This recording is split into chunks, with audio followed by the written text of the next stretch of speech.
Hey, what is up everyone? Welcome back to our YouTube channel. So for today's video, I'm going to teach you how you can easily add product reviews for free using judgeme on Shopify.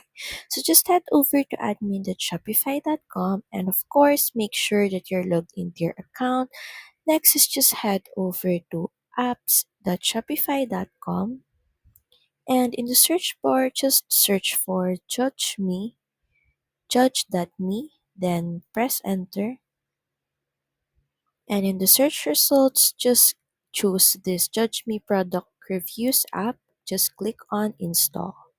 Just grant access by clicking on install. Next is just start setup. You can also customize the language, widgets, and emails language, and where you would like to install it, to what theme. Then once done, just click on start setup. Next is just enable app embed. Just make sure that this is toggled on. Then once done, just click on save.